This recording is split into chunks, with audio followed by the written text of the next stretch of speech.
Hola a todos, yo soy Ramón Lozano, bienvenidos a un nuevo episodio de este podcast donde vamos a hablar de los eventos más relevantes que movieron a los mercados financieros en Estados Unidos en la semana laboral que terminó el viernes 4 de octubre de 2024. En la empresa de la semana vamos a hablar sobre AT&T y en la sección educativa vamos a hablar sobre la historia del teléfono.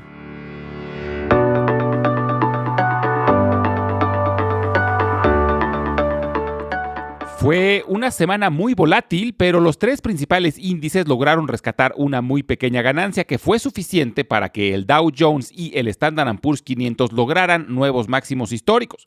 El Nasdaq está ya solo a 2.7% debajo de su máximo. Septiembre terminó de forma positiva, pero octubre arrancó con la noticia de que Irán había lanzado un ataque con misiles a Israel, elevando significativamente las tensiones en el Medio Oriente. Esto provocó reacciones muy negativas en los mercados, pero durante la semana lograron recuperarse gracias a información macroeconómica muy positiva. Los reportes más relevantes fueron los relacionados al mercado laboral. Se publicó que la economía de los Estados Unidos generó 254,000 nuevos puestos de trabajo durante septiembre, muy por arriba de lo esperado, y es el mayor número en 6 meses. El índice de desempleo bajó a 4.1%. La principal implicación de estos reportes es el potencial impacto que tendrán en las futuras decisiones de la Fed. Aún se espera que se siga flexibilizando la política monetaria, pero a un ritmo más lento. Los rendimientos de los bonos del Tesoro subieron en respuesta a esta nueva expectativa. Por ahora, los principales analistas esperan un recorte de 1/4 punto en noviembre y otro 1/4 punto en diciembre. Y para 2025 esperan que continúen los recortes hasta llegar a un rango de entre 3 y 3.5%. A mediados de la semana tuvimos otro pequeño susto que también causó mucho nerviosismo, y fue una huelga que estalló entre los trabajadores de los puertos de la costa este de los Estados Unidos. La Asociación Internacional de Estibadores, un sindicato de 47,000 miembros, se declaró en huelga para exigir un aumento salarial y mejores condiciones de trabajo. Esta huelga afectó a 36 puertos a lo largo de la costa este, con estimaciones que apuntan a pérdidas de entre 1,000 y 1,500 millones de dólares diarios. Además de que amenazaba con tener implicaciones inflacionarias, ya que por esos puertos entra un alto porcentaje de materias primas y productos perecederos, por lo que era urgente una resolución. Afortunadamente se llegó a un acuerdo, es apenas un acuerdo tentativo, pero permitió reabrir los puertos antes de que tuviera afectaciones graves. El petróleo tuvo una apreciación importante la semana pasada debido al conflicto armado entre Irán e Israel. Se especula que Israel pueda contraatacar y la infraestructura petrolera es un objetivo muy probable. Irán produce 4 millones de barriles de petróleo al día, lo que representa poco más del 4% de la producción mundial. Sin embargo, la OPEP no está produciendo a su máxima capacidad y en cualquier momento pueden decidir incrementar la producción, por lo que no se espera que el precio del petróleo sea afectado demasiado.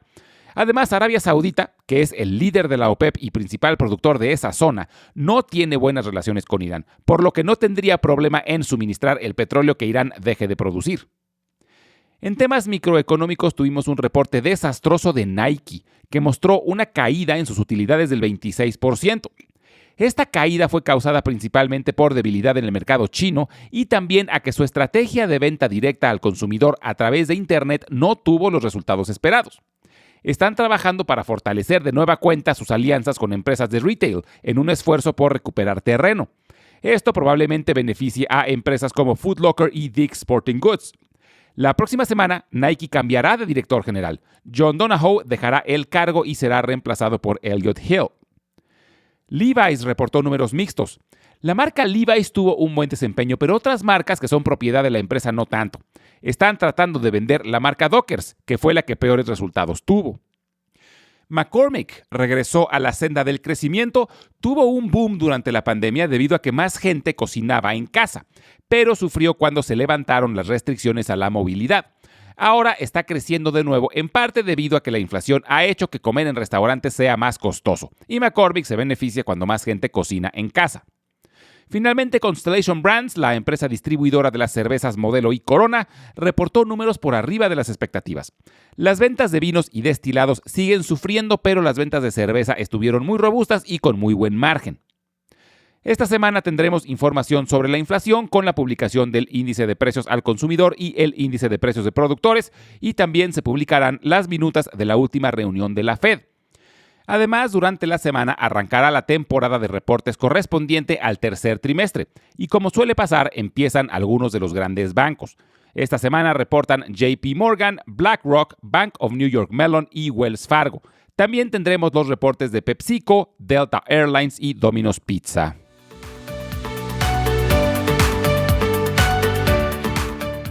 En la empresa de la semana, vamos a hablar de AT&T. Su símbolo es la letra T. La historia de AT&T comienza en 1876 con la invención del teléfono. Alexander Graham Bell fundó la empresa llamada Bell Telephone Company para comercializar su nueva patente. 2 años después, la empresa se fusionó con otras empresas más pequeñas para formar lo que más tarde se convertiría en la American Telephone and Telegraph Company, o AT&T. El objetivo inicial de AT&T era construir y operar la primera red telefónica de larga distancia en los Estados Unidos. A inicios del siglo XX, AT&T creció rápidamente, adquiriendo empresas locales y consolidando su posición en el mercado, hasta convertirse prácticamente en un monopolio en el servicio de telefonía. En 1913, la empresa llegó a un acuerdo con el gobierno, con la cual AT&T vendería sus activos en la empresa de telégrafos Western Union y permitiría que empresas independientes se interconectaran a su red de larga distancia. Este acuerdo fue conocido como el Compromiso Kingsbury y permitió a AT&T mantener su estatus dominante. La empresa siguió expandiéndose y en 1921, con la Ley de Comunicaciones, se le permitió mantener su monopolio bajo la premisa de que brindaría servicios universales y accesibles a todos los estadounidenses. Esto estableció el marco para que AT&T controlara prácticamente toda la red telefónica de Estados Unidos. En 1949, AT&T enfrentó otro desafío del gobierno federal, que acusaba a la empresa de violar las leyes antimonopolio. Tras largas negociaciones, en 1956 se llegó a un acuerdo. AT&T mantendría el control de su red telefónica, pero debería limitarse exclusivamente al negocio de las telecomunicaciones y renunciar a otros mercados. El mayor cambio en la historia de AT&T llegó en 1982, cuando el Departamento de Justicia demandó a la compañía, lo que resultó en una orden de desmantelamiento. En 1984, AT&T se vio obligada a dividirse en varias compañías más pequeñas, a las que se les dio el apodo de Baby Bells. Además de que tuvo que separar el negocio de la telefonía local del de larga distancia. Esta división marcó el fin del monopolio de AT&T y abrió el mercado a una competencia más robusta. En los años siguientes, AT&T se reinventó, enfocándose en servicios de larga distancia, tecnologías emergentes como la telefonía móvil y más tarde en el Internet. A finales de los años 90 y principios de los 2000, con la consolidación del mercado de telecomunicaciones, AT&T comenzó a adquirir varias de las Baby Bells, recuperando parte del terreno que había perdido tras su fragmentación. Hoy AT&T es una de las empresas de telecomunicaciones y medios más grandes en el mundo, con un papel clave en la expansión de la telefonía móvil y de las redes de datos a nivel global. Está basada en la ciudad de Dallas, Texas, tiene presencia en 80 países y cuenta con 150,000 colaboradores. Las empresas de telecomunicaciones en los años recientes han tenido un crecimiento lento, pero son buenas pagadoras de dividendos. Sus flujos suelen ser muy predecibles porque son cargos recurrentes y sus servicios son prioritarios para la gran mayoría de sus clientes. Los últimos años, las acciones de AT&T han tenido un desempeño muy pobre, en buena parte debido a las altas tasas de interés, porque cuando los inversionistas pueden obtener buenos rendimientos de sus ahorros en el banco, los dividendos son menos atractivos. Pero eso está empezando a cambiar con los recortes en las tasas por parte de la Fed, por lo que las empresas pagadoras de dividendos se están volviendo más atractivas. Entonces es probable que AT&T se beneficie con esta etapa de flexibilización de la política monetaria, ya que tiene un dividendo muy atractivo que actualmente rinde más del 5%. Pero de ahí en fuera no se ve que tenga muchos catalizadores de crecimiento, y más bien se ven riesgos grandes debido a nuevas tecnologías como los servicios de Internet satelital de Starlink y otros proveedores que poco a poco han mejorado su servicio y tienen cobertura global. Además, hay una fuerte guerra de precios entre las empresas de telecomunicaciones tradicionales y están teniendo que invertir mucho dinero en infraestructura para poder proveer tecnología 5G. Por estas razones es que se ve complicado que AT&T pueda crecer de forma sustancial en un futuro cercano.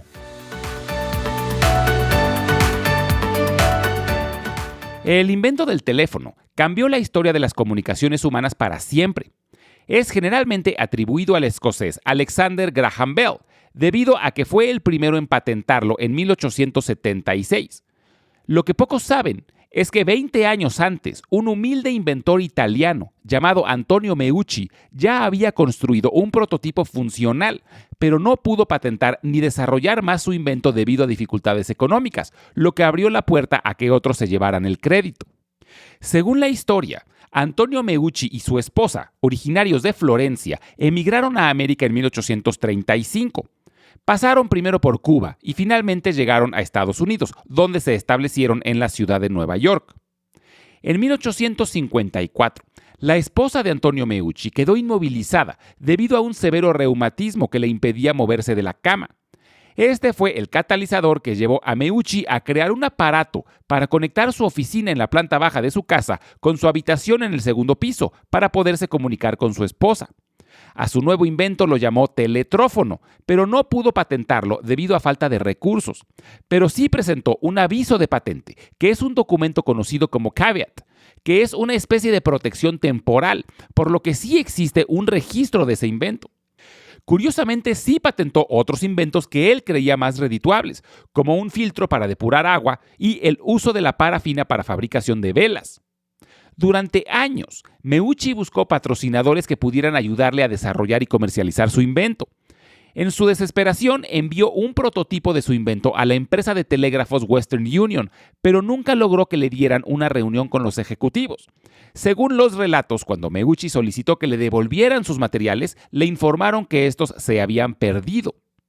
22 años después, Alexander Graham Bell registró una patente para un dispositivo que también transmitía la voz a través de señales eléctricas. Su patente fue aprobada el 7 de marzo de 1876. La patente de Bell fue un gran éxito comercial.